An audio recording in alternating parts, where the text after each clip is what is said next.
Welcome to Moments with Marianne. This is your host, Marianne Pastana. And we're here today with special guest, Ditte Young, who's here to share with us animal telepathic communication. So what if your pet could tell you exactly how they're feeling, or maybe what they've been through? Would you want to learn about that? Well, today's guest is here to share with us how we can do just that. Ditte Young is an internationally renowned telepath, animal communicator, clairvoyant, intuitive coach, and best-selling author who has dedicated her life to expanding human understanding of consciousness, connection, and communication with both seen and unseen. Born with a rare sensitivity to the spirit world, Ditte possesses a unique ability to practice telepathy with remarkable speed and clarity. She has taught her methods to thousands of people around the world, helping individuals connect more deeply with themselves, their children, and their animals. Through her books and global work, Ditte continues to empower others to trust their intuition, understand behavior at a deeper level, and live more connected, authentic lives. So welcome to the show, Ditte Young. Thank you. Thanks for having me on.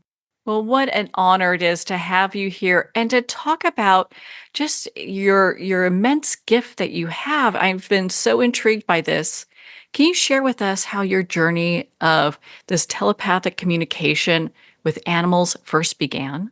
It started with being a very sensitive girl, and I always felt that the animals were talking to me, and I thought, like the odd one out, because it was clear to me at the age of 4 that this didn't happen to my friends. And over the years, I became aware of the fact that I was a clairvoyant, but I never communicated my gifts with anybody because we were back in the 80s. We never spoke openly about spirituality, not here in Europe where I live. And when I turned 19 years old, I wanted to shut it off because it wasn't only the animals that spoke to me, spirits communicated to me. I got precognitive informations about people, which scared me a lot. And I wanted to shut it off. I went to a clairvoyant school, and we have loads of these schools here in Europe because we have a very high standard and morality when it comes to working in a spiritual field. And he was the one, my teacher, telling me, well, you are an animal communicator and you will one day become very renowned. And I had absolutely no idea what to do with that message. So I just basically practiced and practiced with human beings, and I took in 60 people and then 40 animals, and it occurred to me, wow, this is easy. This is pretty easy. I have to share my knowledge about this. So that's how my journey began 30 years ago. Well, we're so glad that you're here to share your journey with us and what a profound gift you have. I mean, I know you talk with animals and people and spirits. So, what was one animal communication that really has stuck with you throughout your lifetime? I think every single session I have sticks with me because animals are so loving and so pure in their hearts, and it moves me every single time. But the one episode I do remember was a mare. I was going to a farm, and the job was, can you predict if she's gonna give birth, this mare, to a stallion, which is what they hoped for because they are worth a lot of money in the equine industry, or if it was a new little mare. And I was standing there in front of this majestical animal, and she said, well, I'm pregnant with a prince, which means a stallion, and so are you. And I looked at the horse and I asked her, what are you talking about? And she said, you are pregnant too. And I ran home and I took a pregnancy test, and I was pregnant with my son, Philip. Oh, wow. I mean, what a remarkable story. I'm getting goosebumps just hearing that. Thank you so much for sharing that with us. So, what does a telepathic session look like? Well, I help animal owners in two ways, and it can be by being physically present, which is a possibility here in Europe for people to come visit, or I go to them in their private homes or in the stables. Or the second option they have is helping the animal through a picture, and that is the how I help most animal owners now, especially after the I guest starred in the telepathy tapes at the podcast show, and people have wanting to communicate with me and get the help from me from all over the world. And the way it works is basically to glance or look into an animal's eyes, because I do believe that's the gateway to their souls. And then my job as the telepath is to transfer images in front of my inner eyes combined with emotions, that's clear sentience, and thoughts, and the thoughts will sound like the tone of my own voice. And when I receive messages back, it is via images or thoughts and emotions as well. And the job is to simply be the translator and ask specific questions that can bring the animal owner as many details as possible. Because I do believe it's way too easy to tell the animal owner, well, your horse loves carrots. That's pretty logical, isn't it? But telling the story of their past and the cause to behavioral issues or figuring out health issues, that's what I'm known for, and that's the level of information I want to bring to animal owners and teach my students when I'm teaching animal communication. So, when you're having animal communication, you talked about health. How how are they communicating how they're feeling or their health issues? How does that come through?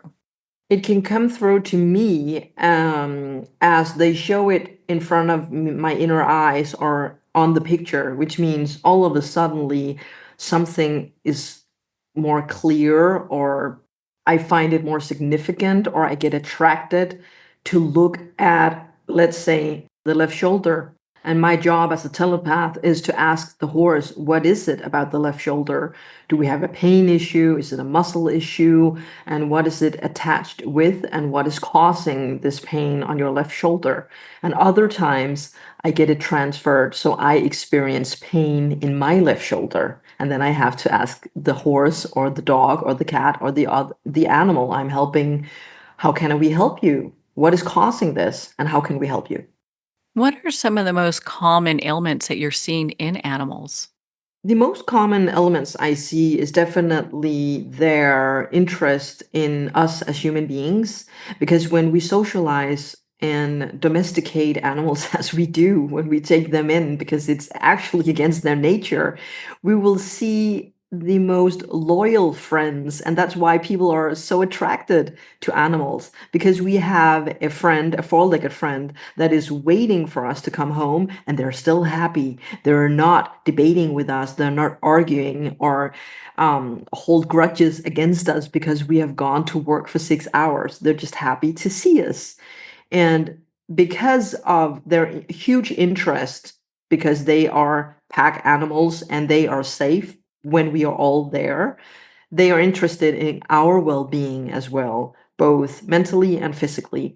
And to me, it's very clear to see the quote evidence of imbalances when it comes to mentality or physical imbalances when I work with riders, because when I work with horses, on that level I do, and that is the Olympic level or Grand Prix level, very high level elite riding.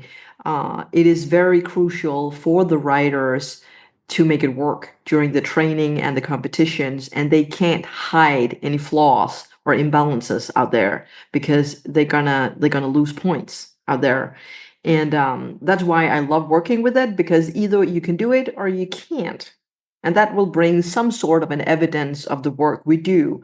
And the essential part of my work is to make the animal owner see the behavioral issues in another perspective, or the health issues in another perspective, and see their responsibility and why is it difficult for my animal to do this or this.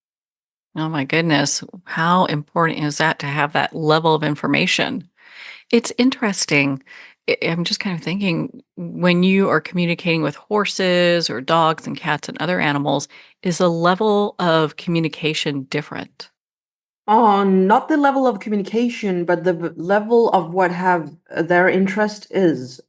Because cats, and please forgive me, cat lovers out there, but I hope you do recognize that cats are very intelligent and they're very spiritual creatures. And here on planet Earth, they are basically aware of themselves, which means feed me, pet me, play with me, and that's basically it. Because I am calm in my own presence and I'm balanced in being myself. But if you won't meet me in those three needs, I'm going to leave. And then we have runaway kittens and runaway cats all the time. That's interesting. And I can help cat owners with bringing their cats home or asking them to come home. The second thing is dog owners. Dogs are very interested in the entire family, not just the main person, which is often the one feeding them or walking with them in nature or around the block, but they're interested in every single family member. And those are the most heartfelt, warm sessions I have when animals owners see how clever their animals are and how much knowledge the dogs have when it comes to the human beings, and that is just amazing. And when I work with the horses, and just as I said, it's very clear that they take in like one huge sponge the rider's mentality, the rider's physically and mental imbalances. And because animals are reacting on mirroring neurons all the time, they become 100% a mirror of what we do. And most animal owners know when you are stressed, your animal will become stressed out. If you are frightened or scared of the dog, it will react. Whereas if you are very low key, very calm around a dog, being aggressive, it will have the impact of it calming down. And I find that very interesting to work with that. That is very interesting. And you said something that I'd like to touch on. You talked about cats and if we don't meet their needs, they're going to take off. And that you Mhm. can talk with them to encourage them to come back home. So you are able to connect with them at this high spiritual level. And would that also include maybe some of our pets that have passed? Yeah, yes, of course, that have left our earth and gone to the other side. And to comprehend that and understand that, we need to understand we have so many dimensions out there. And some of those frequencies are called heaven. That's just one of them. And of course, we can reach heaven just like a radio station. We can tune in and make the frequency change. And then we're just tapping into another radio station. That's how it works in a spiritual way. And when I meet those animals over there on the other side, it is very clear to me when they have passed and when they're alive, because a lot of animal owners are interested in knowing my cat left 2 months ago. Can you tell me if it's alive or not? And it's clear because their perspective on things on the other side is bigger, wider, higher on the other side. And that's how I definitely know when I have to do with a deceased animal or a deceased person, actually, and when it's still down here on planet Earth. Well, you have such a broad range of skills. I mean, you're able to connect with animals and people and the other side. What would you say is like a universal truth that you see that kind of runs through your work? I think if people knew what they had in common, every single soul I'm helping being two or four-legged, they want us to connect. They want the oneness. They just want love. And it doesn't matter if it's a non-speaking autistic child I'm helping, or it's a cat or a horse or a wild elephant in nature or whatever I'm helping out there. They want us to understand that we belong together.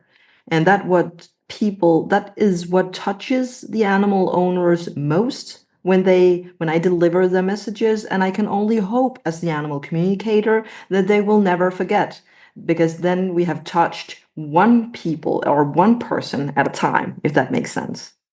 It does. It does. Thank you. So, with animal communication, is that something that anyone can learn?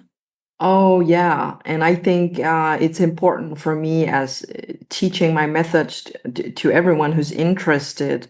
It is not something for only special gifted people. And I think a lot of my colleagues out there will tell the same story. Everyone can learn telepathy, but some people have a bigger capacity or more resources to do it. And the only thing that differs between being talented and really talented is the life path or life mission we chose and being truly open to it. Because telepathy takes about 5 minutes to learn, but wanting to help other souls over and over and over again requires a lot. And when you work telepathically or just in an energetic field, you know, as a practitioner, you have to forget about your own ego. You have to only help this client of yours you're helping. And that is pretty tough to do that as a human being, to forget about yourself and your own needs all the time. Do our emotions play a role in our animal communication and being able to really connect? Yes, of course, because when we project on our animals, which we do as human beings, we project our emotions on every single soul we meet. It becomes difficult because if we take a very specific example, it could be a dog owner, let's say a mom, as an example, that has suffered a lot in her childhood and felt so abandoned. And then later she took in this rescue dog. It is pretty certain that this mother will become overprotective of this dog and project her own abandonment theme onto this dog. And it is not necessarily the things she thinks the dog needs that will actually help. But when in a telepathical session, she'll become aware that she's only projecting on the dog and she needs to look at it as an individual with other needs and another story than she experienced, just as every single parent on this planet should ask themselves as well when they project on their children. Things heal, the problems solve themselves, not only with the dog, but also in the dog mom's cells and in her traumatic situation or story.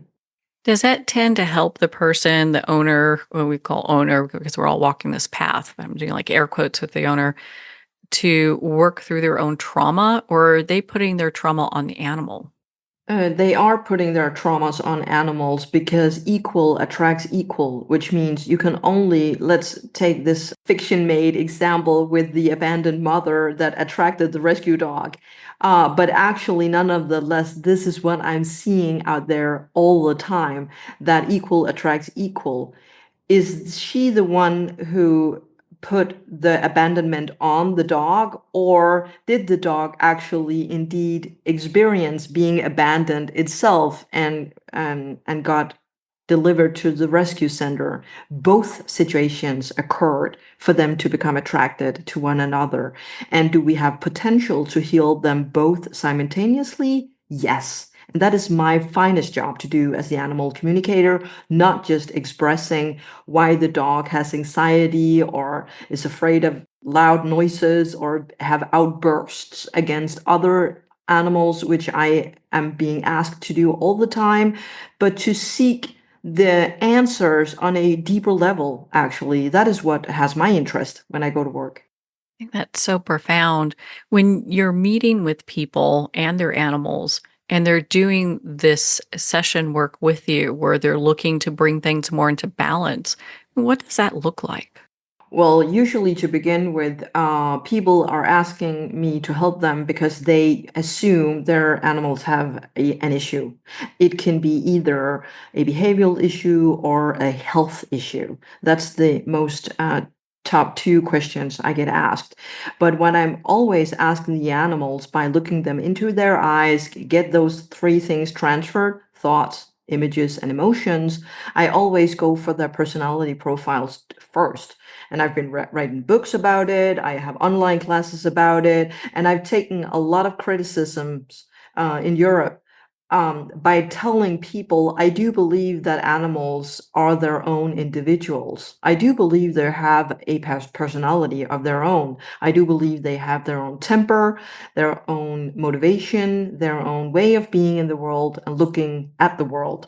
By understanding their personality, and I'm pretty sure that people out there who have cats or horses or dogs will say, yes, that's true, because even though I have two breeding dogs that came from the same pack or cup, they are very different. I'm pretty sure that people can recognize this. And when I understand their personality and their specific way of being in the world, I get individual tools for these animals, which means I can't make any one size fits all concept here when it comes to behavioral issues or health issues, because they have individual problems and they are affected by their human beings and how they project on their problems. And that is just super interesting, being an animal communicator and a therapist. So it's kind of like couple therapy when I go to work. Oh my gosh, I can understand that completely. I mean, my dog Maxwell was so much different than my dog Belle. And so I look at these two dogs and they're completely different than the other. One was kind of standoffish, the other one's very loving. So anyone who owns an animal knows that that's the case. There you go. Thank you for confirming that. Without a doubt. So I know that you have you've got 4 best-selling books, in Europe, and I'm so excited that we're having one that's coming in English to the US soon. And Yeah. I'd like to touch on just, because I know horses is such a big deal here in the US. What if someone has a horse that is, let's say, a little, ornery? How do you handle that? Basically, what the first thing I would do with a client of mine that would assume I have a horse being with ornery or behavioral problems, but for them, they might assume it's a problem, but for the horse, it would not become a problem. Let's be specific. Many animal owners, or let's say riders, would assume my horse is upset or angry when it's in the aisle in the stable. Can you fix this? Because it has an aggressive behavior towards other horses, or it could be reversed. It could be separation anxiety, which I meet with dogs and horses. And when they assume, can you help me with this problem? I will ask them, can you be more specific? What will your horse do on the aisle? Because if I asked a horse, do you have a problem? The answer would be problem, no, I don't have a problem. But when I ask the horse, what's the reason for becoming aggressive on the aisle in the meeting with other horses? It is that specific, so it's possible for the horse to answer, if this makes sense. Which means it's like communicating with children, very young children. You have to be extremely specific when you ask questions to get specific answers. Another question could be when I am being no longer, but prior I was asked, could you tell what my horse is afraid of? That's a very open question. And I knew, oh my God, they're testing me. And I had to show an image to the horse. What do you think about plastic bags? What do you think about the cutting machine? What do you think about the farrier? What do you think about the dentist? What about the veterinarian? What about the bit, the saddle, etc., etc.? And when I had a reaction on this, let's say the saddle, I would finally open my mouth and tell the rider, oh, your horse said it was afraid of the saddle. And then they would be convinced and say, oh my God, you had no idea. How could you know?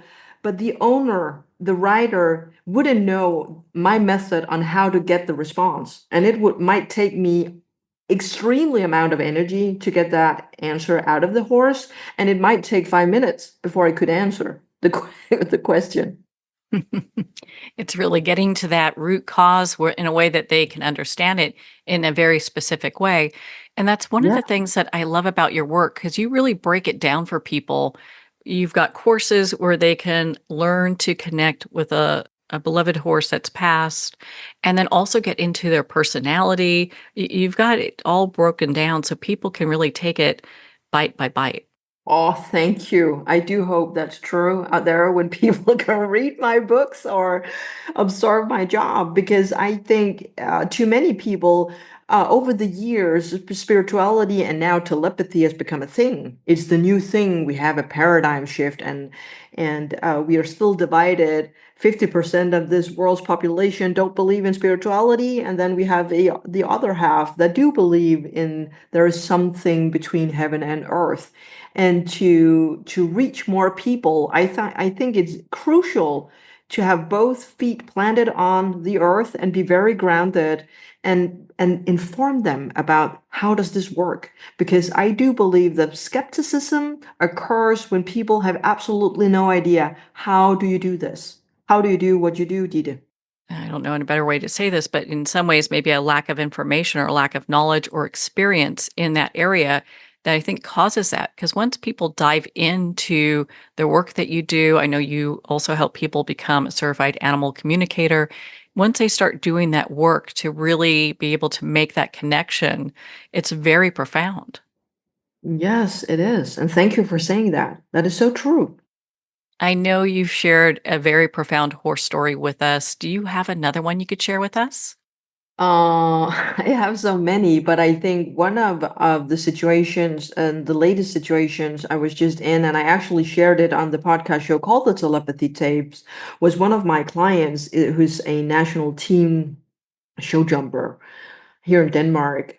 They have a huge farm with 40 horses, and I was going there, and the mother of this farm asked me to help them because 50% of these horses were sick, and they had absolutely no idea what caused them their diseases, and they didn't have these 25 horses the same symptoms, and it made a bad energy out there. People were frustrated, and calling the vet all the time is pretty expensive. So the mother said, "Can you just tune in on this and ask 25 horses what is up with you?" And I thought, this is a huge thing. And should I ask each and single one of them? Or do we have a common mutual horse soul here I can ask? Because I don't have 25 hours to do this work. And I asked them as a collective what is going on here, and I heard this sound that sounded in my mind like we suffer from too much water because of the rain period here and the climate changes. We have an increased amount of water on the ground here, and we become allergic to it, but we react faster than you as human beings. You never sense the humidity, not yet, but we do, and that's why we have become sick. And I told the mom, I think they have water allergy, and she just laughed at me and said, "What? Water what?" And I told her, I do believe so. And she sent in some tests to Germany down there. They have a vet hospital down there. And then 24 hours later, the answer came back, and they confirmed it was water allergy. And then the mom asked me what to do about this. And I said, I have actually no idea, but I would recommend you to change the bedding in the entire stable, because if they take in too much water and the humidity is too high, you have to change the beddings. So you will lock down water, or or close for humidity from the ground coming up in the aisle and in the boxes, and it's very expensive. And she did that, and a week later she had 25 healthy horses. And a situation like that, where we have not only one veterinarian that checked them for their diseases, we had three veterinarians checking up on them, and they couldn't figure out what the problem was. This is so clear to me what this can do in the future when we build bridges between the academic world and the holistical world, when we are working together. I love it when science and spirit connect. I think that's such a beautiful place because we get answers that typically we would never get. That's so true. Well, I understand that you have a animal telepathy mastery class coming up. Can you share a little bit about that? Yes, I've had this class for many, many years, and over the last years, made it as an online course instead of being physically present. And the students there have told me, "Oh my God, it works!" After again 5 minutes, the to practice telepathy takes 5 minutes, but to become a more profound professional telepath working on a very high level that can be very specific when it comes to solving behavioral issues or figuring out the health issues and passing these informations on to skeptical veterinarians requires a little more. And I've basically made modules so my students can take in one module at the time. So when it launches, they get access to all these online courses or modules, but they can look at them whenever they feel like it, and they have access forever, and they have access to me and my Facebook group forever. And what I find amazing is I've created an online group where they have to help each other out because they need to practice on each other's animals, and they have to do it for free. They have to do it because they are just good people and they get the practice, the animal owner gets answers, and vice versa. Which means I'm trying my best here to create a universe with no money involved at all, but only good-hearted people that will help each other out and their animals. Well, what a profound course to get that kind of information and to start really developing a more spiritual connection with the animals that we love. Thank you. Well, Diddy, where can our listeners connect with you and be part of your community and learn more about your work?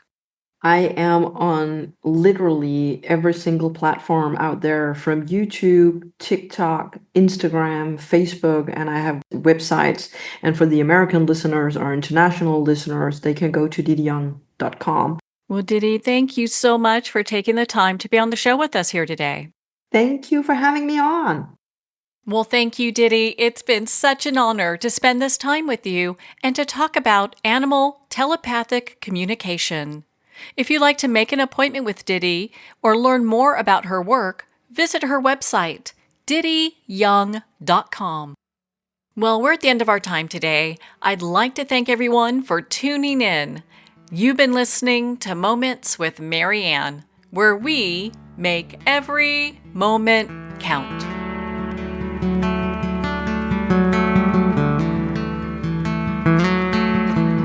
In a single moment, your life can change. Moments with Marianne is a transformative hour that covers an endless array of topics with the best of the best. Her guests are leaders in their fields, ranging from inspirational authors, top industry leaders, and business and spiritual entrepreneurs. Each guest is gifted and a true visionary. A recognized leader in her own work, and while teaching others to develop, refocus, and grow, Marianne will bring the best guest and sometimes a special surprise. Don't miss this. You never know just which moment will change your life forever. Make sure to tune in and visit momentswithmarianne.com for more information.